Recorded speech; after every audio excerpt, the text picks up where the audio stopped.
Mon nom est Karine Soumis. Je suis conservatrice principale au Gardiner Museum, qui est un musée de céramique situé au cœur du centre-ville à Toronto. Ça va faire presque 10 ans que je suis au musée Gardiner dans cette fonction.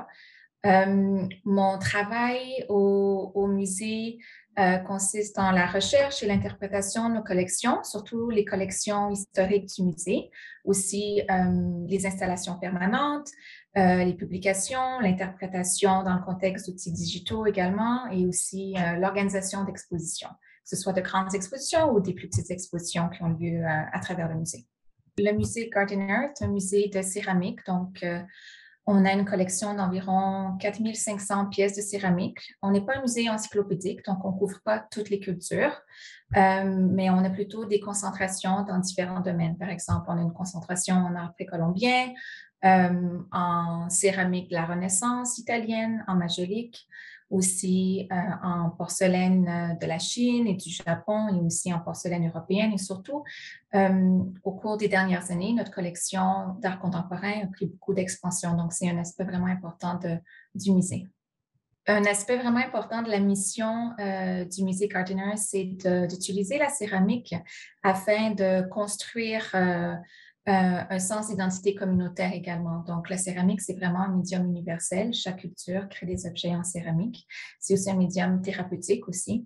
Donc, cette idée de bâtir une communauté représente une partie importante de notre mission, puis aussi de promouvoir l'art de la céramique à travers notre collection permanente, mais aussi à travers nos projets d'exposition et aussi notre programmation publique. Donc, on organise beaucoup d'événements pour le public. Il y a aussi le volet éducatif que j'aurais dû mentionner plus tôt, puisqu'on offre des cours de céramique aux gens qui sont intéressés à apprendre comment faire des pièces. Et puis aussi, on accueille des groupes scolaires. On a une nouvelle exposition qui a commencé il y a environ 2 semaines, qui s'appelle La Renaissance à Venise, Carrefour du luxe et de la vie. Puis c'est une exposition qui va durer jusqu'au 9 janvier, donc les gens ont encore le temps de venir la voir. C'est une exposition qui se concentre sur la ville de Venise à la Renaissance. Et le but, c'est vraiment de transporter les visiteurs dans ce contexte vraiment unique. Donc, la ville de Venise, on sait, elle est composée de 120 îles qui sont reliées par des ponts. Donc, c'est vraiment un cadre géographique unique. Mais en plus de ça, la ville était vraiment unique à l'époque parce que c'était déjà à ce moment-là une ville-monde. Donc,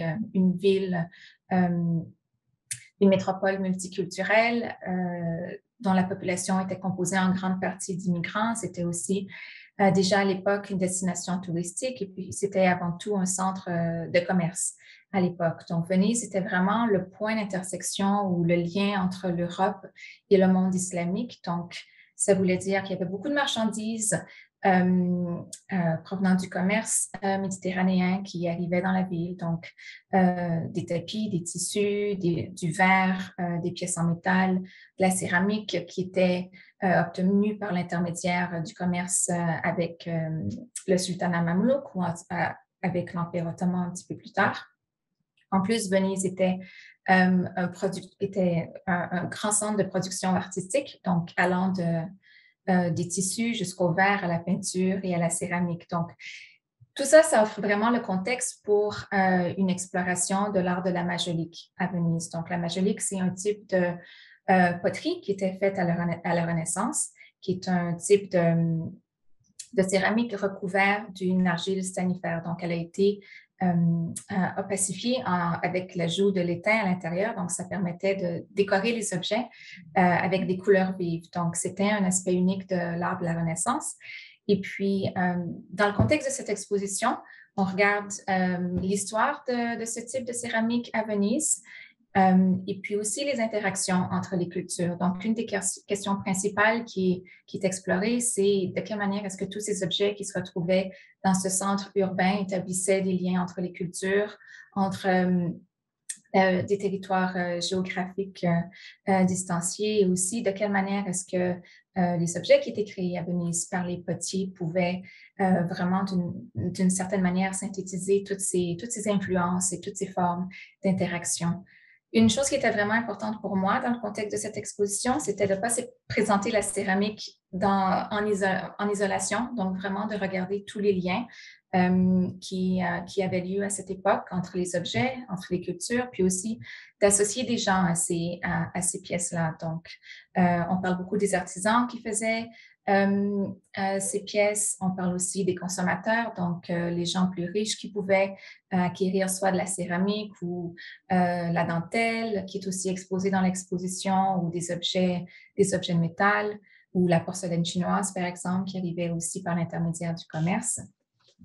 Donc, également, je voulais aussi mettre l'accent sur des histoires qui étaient moins, qu'on ne voit pas tout de suite ou qu'on ne connaît pas tout de suite quand on voit ces objets. Donc, axé sur le vécu des femmes de la Renaissance qui ne sont pas aussi présentes dans les sources écrites, mais qui étaient néanmoins, qui faisaient partie soit de la main-d'œuvre ou des consommateurs, etc.